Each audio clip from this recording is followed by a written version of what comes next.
Сайн байцгаана үзэгчдээ энэ удаагийн кино давчлалаар 1999 онд Стэнли Кубрикийн хамгийн нууцлаг кинонуудын нэг болох Том Круз, Никол Кидман нарын тоглосон Eyes Wide Shut киног ярьж өгөхөд бэлэн боллоо. Киногоо үзэхээс өмнө subscribe хийж амжаагүй та заавал subscribe хийгээрэй гэж хүсье. Бас тус кино зөвхөн насанд хүрэгчдэд зориулсан тул хараахан насанд хүрээгүй бол та энэ удаа заавал алхасаарай. Хэрв тэр намайг хүсэж байвал би бүх зүйлээ орхиж ч бэлэн байсан гэж би бодсон. Үгүй ээ. Их нэртэйгээ хийсэн нэгэн энгийн гим хоргүй гэр бүлийн яриа хэрхэн 3 өдөр үргэлжилсэн хачирхалтай сэтгэл санааг эргүүлэм аялал болж хувирсныг би танд ярьж өгье. Тэр аялалд баг нүмерэг өмссөн хүмүүс бас нилээд с ิจ гтэй харагдах бүлгийн тасгал хүртэл байсан юм. Хувцаа тайл. Гэхдээ бүгдийг эхнээс нь ярэ. Намайг биэл гэдэг би хүндэтгэл төрүүлэхээр харагддаг яг л костюмтойгоо хамт төрөөд түүнээсээ хизээж тайлаагүй юм шиг үргэлж хослол өмсдөг хүн. Би эхнэр Айлистайгаа хамт Нью-Йоркийн тансаг орон сууцанд амьдардаг. Гаднаас нь харахад бидний амьдрал төгс мэтэл санагдана. Би хүмүүсийг эмчилдэг эмч хүн. Харин Алис гэр орноо авч явдаг бөгөөд заримдаа Сократтай шүнжин онлайнаар мэтгэлцсэн юм шиг сонсогдох философи яриагаар намайг баггүй сордог шүү. Тэр орой анхандаа маш энгийн эхэлсэн юм. Би болон миний эхнэр Алис. Тийм ээ. Яг л загварын сэтгүүлийн нүрнээс гараад ирсэн мэт гайхалтай үзэсгэлэнтэй тэр бүсгүй. Бид чинээлэг танил Вектор Зиглерийн зохион байгуулсан тансаг үдэшлэгт очихоор бэлдэж байлаа. За Роз, бид жаахан оройтох юм шиг байна. Утасны дугаар хөргөчтөр байгаа шүү. За баяртай. Баяртай. Энэ хүн бол яг л хитрхи их мөнгөтэй үед хэрхэн амьдрах вэ гэдэг гарын авлага тахчихсан юм шиг л нэгэн. Төрөх өрөөндөө мөнгөн халбахтай төрсөн төдийгүй тэр халбаг нь одоо хүртэл амнаас нь гараагүй бололтой. Удалгүй уулзъя. За, түүний байшин үнэхээр хитрхи тансаг. Энэ үнэндээ харш юм уу, ордын юм уу? Эсвэл бүр Illuminati нууц төв байрч юм уу гэдгийг би одоо хүртэл сайн ойлгоогүй юм. Харин үдэшлэг нь бүр төгс иж бүрдэлтэй. Шампан дарсны гол шиг урсаж байна. Би бол нэр хүндтэй эмчийн дүрэ хадгалах гэж хамаг чадлаараа хичээж байгаа л хүн. Ямар нэгэн байдлаар баян хүмүүсийн амьдрал аялалд санамсаргүй бүртгүүлчихсэн жуулчин шиг харагдахгүй байхыг л хүсэж байлаа. Миний хүссэн зүйл ердөө л тайван амарх байсан. Гэтэл үгүй ээ. Намайг 2 өндөр загвар өмсөж хүсгүй шууд бүчиж аваад. "Өө, та эмч хүн юм уу? Тэр хамраараа бидэнд үнэгүй үзлэг хийж өгч болох уу?" гэсэн янзтай харж шидэж эхлэв. Харин Алис маань нэг өнгөр залуутай халуухан ярианд автаад завгүй байлаа. Уран баримлын галерей дээд давхарт байгаа. Үзхийг хүсэж байна уу? 2 загвар өмсөгч над руу тонгоож ирээд солонгын үзүүрийн тухай ямар нэгэн зүйл шивнэнэ. Солонгийн төгсгөлд юу байгааг харахаар явах уу? Доторх эмч минь мэрэгжлийн бай биэл гэж шивнэнэ. Харин доторх нөгөө нэгэн биел нь гэхдээ эн чинь хүснээрээ иддэг буфет байвал яах вэ гэж нэмвэ. Яг тэр үед Вектор намайг дуудаж авна. Тэр бас нэгэн асуудалд орчихсон байж. Мэнде гэдэг бүсгүй түүний угаалгын өрөөнд угаангүй хэвтэж байлаа. Доторх эмч минь түүнийг авралдаа биэл гэж тушаана.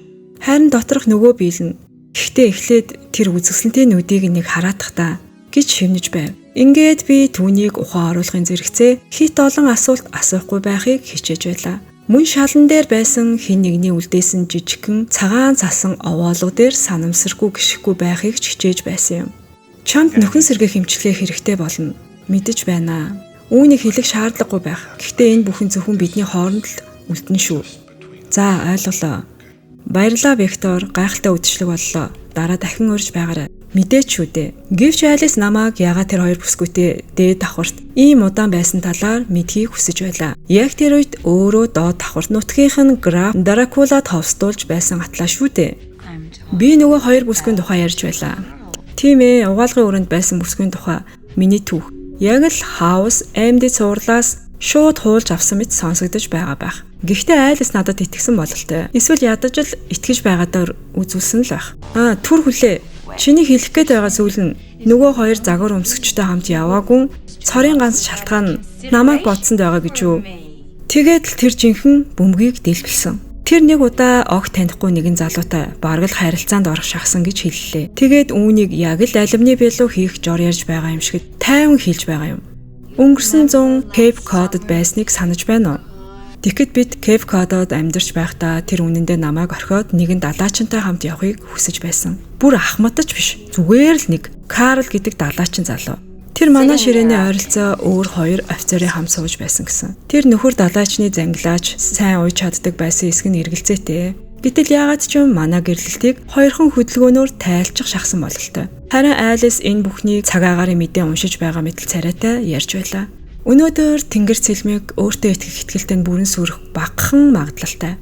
Харин би бол яг л хин нэгэн нүүрлөө минь мөстөө ус цацаад дараа нь дашрамт хэлэхэд энэ ус жорлонгоос ирсэн шүү гэж хэлсэн мэтэл байдалтай сууна. Би үүнийг яаж ойлгож боловсруулах ёстой юм бэ? Бид хамт амьдардаг бас хүүхэдтэй бидний амьдралд гаднаас нь харахад төгсөл зураг шиг. Гэтэл тэр нэрийг нь ч асуугаагүй нэгэн залуугийн төлөө бүхнийг орхиход бэлэн байсан гэж зүгээр л хэлчихлээ. Түүний энэ үг яг зүрх рүү минь л тусна. Тэгээд миний тарих шууд өшөө ах уу эсвэл бүр мөсөн нуруу унах уу гэдэг горимлуугаа шилжчихв. Гэвч намайг бүрэн самурхаас өмнө дэс дуурлаа. Миний үйлчлүүлэгчдийн нэг залгаж байна. Ноён наатаас нас барчглаа. Чод хүндэтгэл үзүүлэх хэрэгтэй байх. Ингээд би гэрээсээ уур хилэн гомдлоор дүүрэн аль хэдийн эсгэрч ихэлсэн данх шиг л буцалсан байдалтай гарч одно. Тэр мөчөөс эхлэн жинхэнэ эмх замбраагүй байдал эхэлсэн юм. Ирсэнд чинь маш их баярлаа. Юуны өмнө саяхан аавыгаа алдсан гэрэлсэн үйлчлүүлэгч маань надтай сэтгнэж эхлэв. Мэдээж би эмч хүн. Гэхдээ уй гашуу болон сэтгнэл хоёрыг холих нь халуун пиццаны араас хямдхан суухтай адил зүйл. Онлын хувьд боломжтой ч удалгүй харамсах магадлал өндөр. Тэгээд байдал хангалттай айгүй болоогүй байхад нөхөр нь гинэт гарч ирлээ. Бид 5 дахь сард гэрлэх гэж байгаа л да. Баяр хүргэе.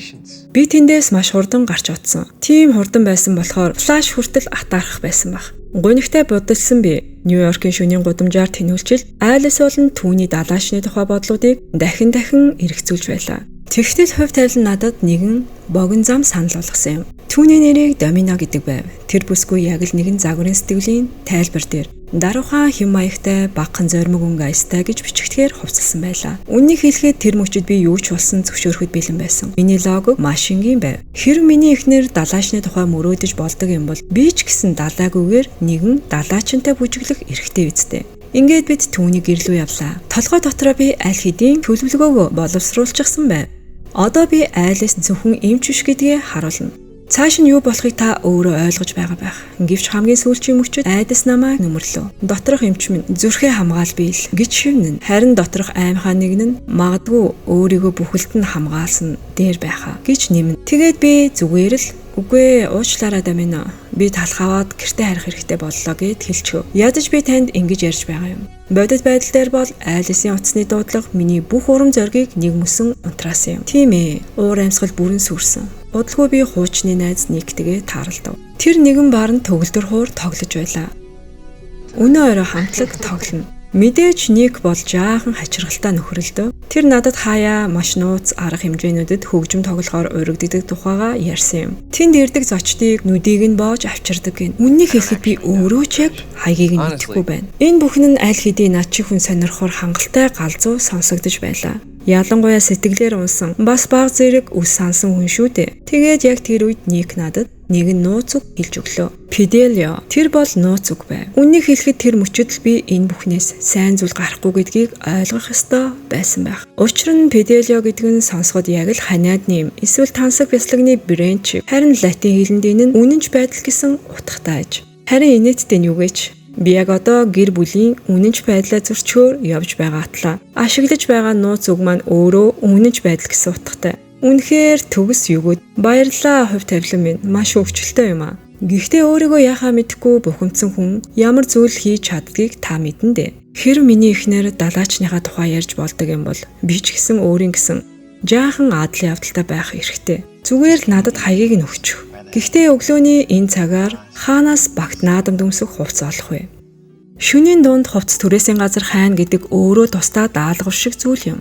Төгсгөлийн шагнал нь нэр төрөө алдах мэдрэмж болон тохоо хүртлээ ариутгах чингнэр гараа авах хүслэл байдаг ийм төрлийн даалгавар. Дэлгүүрийн эзэм Мелик гэдэг хүн өдөр нь смокинг ойж шөнө нь илүү сэжигтэй бизнес эрхэлдэг юм шиг харагдана. Түүний зоримог охин манекенуудын дундуур итгэлтэй алхаж байгаа харахад энэ дэлгүүрийн барааны жагсаал энгийн хувцснаас арай өргөн хүрээтэй бололтой. Үннийг хэлэхэд би тэр газраас аль болох хурдан гарахыг л хүсэж байлаа. Гэвч нэгэнт гүн ус руу үсэрчихсэн болохоор буцахад хэтэрхий оройтсон байв.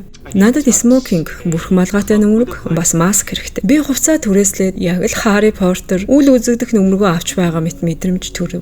Гэхдээ ялгаа нь гэвэл энэ нөмөрхтөө хамт амжилт хүсье найзаа чамааг нэг сонирхолтой бүлгийн арга хэмжээ хүлээж байна гэсэн сануулга дагалдах шиг. Ингээд би нууц арга хэмжээ рүү хөдөллөө. Мэдээж таксигаар. Учир нь үнэтэй маск нөмрөг үнсчөөд арын сууд дээр нь KFC-гийн ууд хэвтэж байгаа. Toyota Prius дотор сууж явах шиг драматик зүйл ховор шүү дээ. Эцэст нь бид очих газартаа хүрв. Үннийг хэлэхэд энэ газар байшин гэхээсээ илүү жижигхэн Версаль ордон шиг харагдаж байлаа. Асар том хаалга хаанч харсан хамгаалагчид би үдэшлэх ирсэн гэхээсээ илүү Дарт Вейдерийн зуны амралтын харшид андуураад орчихсон юм шиг санагдав. Би нууц үгээ шивнэн хэллээ. Фиделио, таныг харш руу оруулъя. Тэгээд болоо. Хаалга нэгдэж зам чөлөөтэй болов. Дотор нь ормогцол. Итгээд уур амьсгал огтно. Нэг талаас тансаг үдэшлэг, нөгөө талаас ямар нэгэн нууц, ёслол мэт мэдрэмж. Хөгжим ихшиглэж байлаа. Хүмүүс маск зүүсэн байна. Бүх зүйл яг л аимшигын киноны тайз, засал чиг л харагдана. Сониуч зам маань намайг нэг өрөөнөөс нөгөө өрөө рүү, дараа нь 3 дахь өрөө рүү хөтөлсөөр л байлаа. Энд байсан хүмүүсийг нэг үгээр тодорхойлбол их л итгэвчтэй нээлттэй хүмүүс байв. Тэгд хөгжим дуртай, урлаг дуртай, мөн бусад олон төрлийн сонирхолтой, хоббитой бололтой. Заримыг нь тайлбарлахгүй өнгөрсөн дээр байхаа. Сэтгэл зүйн эрүүл мэндэ хамгаалах нь чухал шүү дээ. Энэ бол зүгээр нэг үдэшлэг биш байлаа. Харин нэгэн ижил сонирхлоор нэгдсэн хүмүүсийн цугларалт шиг л санагдав. Би аль болох анзаарахдахгүйгээр танхимаар чимээгүй алхаж бусадтайгаа уусахыг хичээж байлаа. Гэвч хүмүүсийн харцыг харахад би тэндээ Италийн хурмын пиццан дээрх хам боргоцоо шиг л зогцохгүй харагдаж байсан бололтой. Тэгээд би түүнийг харлаа. Нэгэн бүсгүй. Тэр хэдхэн цагийн өмнө Викторийн гэрт миний аварсан Мэндитэй маш адилхан харагдаж байв. Тим нүдийг мартахад хэцүү шүү дээ. Тэр над руу хараад оройтхоос өмнө эндээс яв гэж хэлчихв. Харин би дотроо за яах вэ? Жаахан тойрч харчхаад л гарчихъя. Нэг хөл маань дотгошоо нөгөө нь гар хаалган дээр байгаа шүү дээ гэж бодсоор л байлаа. Яг л аимшигын кинонд гардаг хүмүүсийн гаргадаг шийдвэр шиг. Гэвч тэд намайг удаан дүр эсгэх боломж өгсөнгүй. Таксийн гадаа хүлээж байгаа эрхэм та мөн үү? Гэнэт масктай удирдагч над дээр хурч ирнэ. Тэр над руу хараад маск ав. Бас нууц үгээ дахин хэл гэж тушаалаа. Фиделио. Тийм байна эрхмээ. Гэхдээ би нэг зүйл асууж болох уу? Харшийн нууц үг юу илээ? Би мартчихж. Тэр мөчөд уур амьсгал маш хүнд олчихов. Миний өвдөг яг л 50 жилийн ипотекийн зээлд дөнгөж гарын үсэг зурсан хүн шиг чичирч байлаа. Би эндээс зүгээр гарахгүй гэдгээ ойлгосон. Толгой дотор минь хамгийн муу хөлбрүүд ээж дараалан эргэлдэж эхэлнэ. Одоо хувцас тавил. Яг тэр үед өмнө нь надад анхааруулж байсан нөгөө бүсгүй дахин гараад ирэв.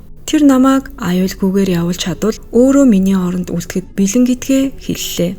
Тэр мөчтөд би энэ бүх хачиргалтай жүжигээс зүгээр л амьд гарч чадвал юутаач санал нийлэхэд бэлэн болсон байлаа. Хинч түүний хувь заяаг өөрчилж чадахгүй. Одоо яв. Би гэртээ харахтаа үнэхээр муухай мэдрэмжтэй байлаа. Яг л галт тэрэгний буудлын автомат машинаас сүши аваад иччихсэн л хүн шиг байв. Бурхан минь, би дөнгөж сая аимшигтай зүүдлээ. Айлс өөрийн зүудний тухай ярьж эхлэв. Түүний зүудэнд би түүнд үнэнч бус байсан гин. Инээдтэй байгааз. Тэр зүудэндээ төсөөлж суух хооронд би хэдхэн цагийн өмнө өөрөө ч бас буруу хаалгаа онгойлгочих шахсан байлаа. Би босон бүхнийг түүнд хэлчихмээр санагдав. Гэвч дараагийн мөчөд нэг зүйл санаанд орлоо. Хэрэв би бүгдийг үннээр нь хэлчихвэл байдал бүрч доордох байсан баг. Тиймээс би чимээгүй үлдэхийг нь сонгосон юм. Би уурлаж байсан. Учир нь бүх бурууг чамаас болсон гэж би бодсон. Маргааш нь би төгөлдөр хуурч Никийг хайж эхэлнэ. Мэдээж хэрэг тэр яг л агаар дуусаад алга болсон мэт л байлаа. Өглөө 2 том биетэй эртээ хамт ирсэн. Тэр гарахаар болсон гэж хэлсэн шүү дээ. Тэд хаашаа явсныг мэдхүү? Үгүй, ямар ч ойлголт алга. Миний аль хэдийн туйлдсан мэдрэлийн системийг бүрэн сүрүүлэхээр би Доминогийн гэрлүү очихоор шийдэв. Яг тэ зүгээр л уулзаад ярилцъя л гэж бодсон юм. Домино? Тэр гэртээ байхгүй байна. Гэхдээ тэр үед миний сэтгэл санааны байд тийм ч сайнгүй байсан болохоор бараг өрөөний хамтрагчтай нь хүртэл ярилцахад бэлэн болсон байлаа. Нэгэнт амьдралдаа хангалттай олон буруу шийдвэр гаргасан хүн дахиад нэгийг нэмэхээс юугаараа айх вүлээ дээ. Гэтэл дараагийн мөчид би түүний талаар үнэхээр аимшигтай мэдээ сонсов. Тэр доохын халдвартай. Тэр үгийг сонсон даруйд миний бүх бодол шууд сарнина. Нэгэн агшинд миний дотор байсан бүх хийсвэр төсөөлөл алга болчихов. Тэр мэдээ намайг бодит байдал руу хүчтэй татаж буулгасан юм. Би дотроо "Билээ, чи үнэхээр тэнэг хүн юм" гэж л бодов. Чи зөвхөн гэр бүлээ эрсдэлд оруулах шахаа зогсохгүй, өөрийн эрүүл мэндээч аюулд оруулах төгсөн байна шүү дээ. Үннийг хэлэхэд энэ бүхэн маш хүнд туссан. Би өдрийн ихэнх хугацааг нууцлаг бүсгүй мендийг хайж өнгөрөв. Гэвч удалгүй нэгэн харамсалтай мэдээ сонслоо. Тэр нас барсан байж. Энэ мэдээ бүх үйл явдлыг улам бүр аимшигтай болгосон юм. Тэр мөчөд миний толгойд ганцхан бодол эргэлдэж байлаа. Энэ бүхэн намайг чимээгүй байлгахын тулд болсон хэрэггүй. Айдас эргэлзээ хоёр улам бүр нэмэгцээр байв. Яг тэр үед Зинглер намайг дуудав. Тэр сандал дээрээ тухлан сууж нэгэн зэрэг чиний найз ч юм шиг бас оршуулгыг чинь захиалгыг өгч мэдэх хүн ч юм шиг инээмсэглэж байлаа. Тэр илдэг хэрнээ хатуу өнгөөр ярив. Сонстоо найзаа, тэр үдшилтгийг зохион байгуулдаг хүмүүс маш нөлөө бүхий хүмүүс. Чи тэнд байх ёсгүй байсан. Тэр бүсгүй чамааг аварсан шүү дээ. Гэхдээ тэрний төлсөн үнэн өөрийнх нь ам байсан ч байж магадгүй. Тэр хэсэг азгүй сонсогдноо. Дараа нь тэр мөрөө авчаад эсвэл магадгүй энэ бүхэн чамааг айлахын тулд зохион байгуулсан жүжиг байсан ч юм билүү? Хэн мэдэх вэ дээ? Ямар ч байсан хэрв 50 амьдрахыг хүсэж байвал болсон бүхний март. Энэ бол эмнэлгийн асуудал биш.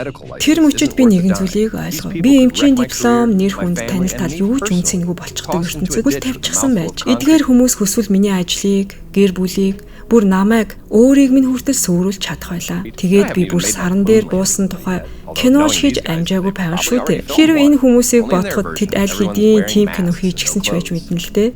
Тэд яагаад ингэх гэж хариулт нь тун ингээ. Чамааг айлахын тулд. Эцэст нь би айлс дээрээ буцаж ирээд дотроо буцалж байсан бүх зүйлийг хэлэхээр шийдэв. Хардалт, айдас, тэр шөнө хаагур авж байснаа хүртэл. Гэвч надаас өмнө өөр нэгэн манай унтлагын өрөөнд орж ирээд надад маш том тохио үлдээгээд явчихсан байлаа. Би сандарч орхиноо. Эхэндээ айлс очирцсан. Дараа нь тэр уйлж эхлэв. Тэр бидний харилцаа аюулд орсон гэж хэллээ. Мөн түүний далаачны тухай төсөөлөл нь зүгээр төсөөлөл байсан гэдгийг хүлээн зөвшөөрөв. Харин би энэ хооронд өөрийгөө олох гэж оролцсон тэнэг хүн шиг хот даяар тэнүүлчилж явсан байлаа. Тэгээд тэр үнэхээр санаанд оромгүй санал хэлв. Бид хамтдаа байгаадаа талархах хэрэгтэй. Мөн би очиод өөрсдөө хідэн тоглоом авч өгье. Эцэст нь хэлэхэд би одоо хүртэл яг юу нь бодит байсан, юу нь миний төсөөлөл байсан гэдгийг мэдэхгүй хэвээр байв. Магадгүй энэ хотын тал хувь нь үнэхээр ямар нэгэн харанхуй нууц ёслолуудтай холбоотой байсан ч юм билүү. Магадгүй би тэр гүн ангалын зөвхөн өнгөн эсхийг ч харсан байх. Эсвэл эсрэгээр бүх зүйл миний шархалсан эр хүний бардам зангаас үүдэлтэй хэтрүүлсэн төсөөлөлч байсан ч байж болох юм. Гэхдээ би нэг зүйлд л итгэлтэй болсон. Заримдаа хувь заяаг сорих хэрэггүй байдаг. Мөн маск, шивнээ хоёр ноёрхдог газраар дими тэнүүчилж явах хэрэггүй юм байна. Би нэг зүйлийг ойлгосон. Эхнэрийнхээ талаар хийх хардалт, бусад ирчүүдтэй байнга харьцуулах бодол нь хүнийг хаашаач хүргэхгүй юм байна. Хэрв чи тэр замаар орвол төсөөлж байснаас ч хамаагүй өндөр үн төлөхөд хүрч магадгүй. Эцэст нь би солонгын ертөнцийн иргэн ирлээ. Тэгээд хэсэг хугацааны өмнө харсан зүйлсээ үл тоомсорлон нүдэ нээлттэй атлаа хаалттай мэт амьдрахыг хүссэн юм. Мөн дахиад нэг зүйл бий. Бид энэ зүйлийг илүү олон удаа хийх хэрэгтэй гэдэг дээр бараг санал нэгдсэн. Ингээд Eyes Wide Shut киноны энэхүү хошин тайлбар дуусаж байна. Надтай хамт байсан та бүхэндээ баярлалаа. Кино таалагдсан бол лайк дарж, комент бичгээ мартаваа. Дараагийн сонирхолтой кино давчлаар уулзалтлаа. Түр баяртай үзэгчтэй.